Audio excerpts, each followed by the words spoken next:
Hello WhatsApp guys, আসসালামু আলাইকুম। Welcome back to the new episode of my video. তো আমরা চলে আসলাম আবার নতুন একটা ভিডিও নিয়ে। আর আজকের ভিডিওতে আমরা যাচ্ছি মেহেরপুর সবথেকে ভাইরাল ক্যাফেতে, সেটা হচ্ছে রংধনু ক্যাফে। এটা অনেক সুন্দর একটা পরিবেশ। আর এখানে ঢোকার আগে আমার দোলাভাই তিনি আমাদের জন্য সেই ভাইরাল চা এবং রুটি পোড়া অর্ডার দিয়ে দিয়েছে।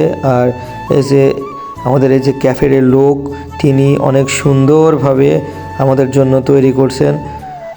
আসলে আমি ফার্স্ট টাইম এখানে খাচ্ছি, খাওয়ার পরে খাবার রেটটা দিয়ে দেব। আগে প্রথমে খেয়ে নিই। আর এখানকার যে পরিবেশটা অনেক সুন্দর। আর আমাদের দুষ্টু, আমাদের রাফি, আমার ভাগ্নে, একমাত্র কলিজা আমার, সে দুষ্টামি করছে।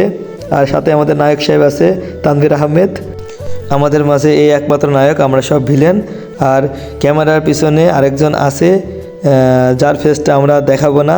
তিনি হচ্ছে হাজারো নানির ক্রাশ। তিনার ফেসটা দেখালে হয়তো আমার বাসায় হাজার হাজার মেয়ে লাইন পড়ে যাবে। তো আমাদের সেই চকলেট বয় ক্রাশের ফেস আর নাই দেখায়। আর বলতে বলতে আমাদের কাছে চলে এসেছে আমাদের সেই চা এবং রুটি।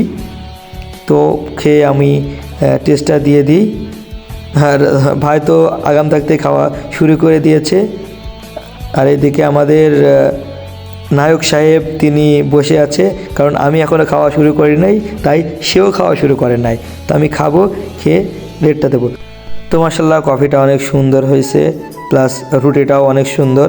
আর এখানে রংধনু ক্যাফের খাবারের মেনুটা দিয়ে দিলাম। আর আমাদের খাওয়া দাওয়া চলতেছে। আর আমাদের তানভীর সাহেব খাচ্ছে, আর আমি ছোটো একটা ক্লিপ নিয়ে নিলাম।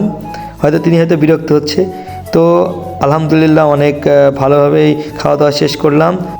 তো আজকে আর বেশি কথা বাড়াতে চাই না। জায়গাটা অনেক সুন্দর ছিল, প্লাস খাবারটা অনেক সুন্দর ছিল, আমরা অনেক এনজয় করলাম। তো আজকের ভিডিওটা আমি এই জায়গায় শেষ করতেছি। সকলে ভালো থাকবেন, সুস্থ থাকবেন। আল্লাহ হাফেজ, আসসালামু আলাইকুম।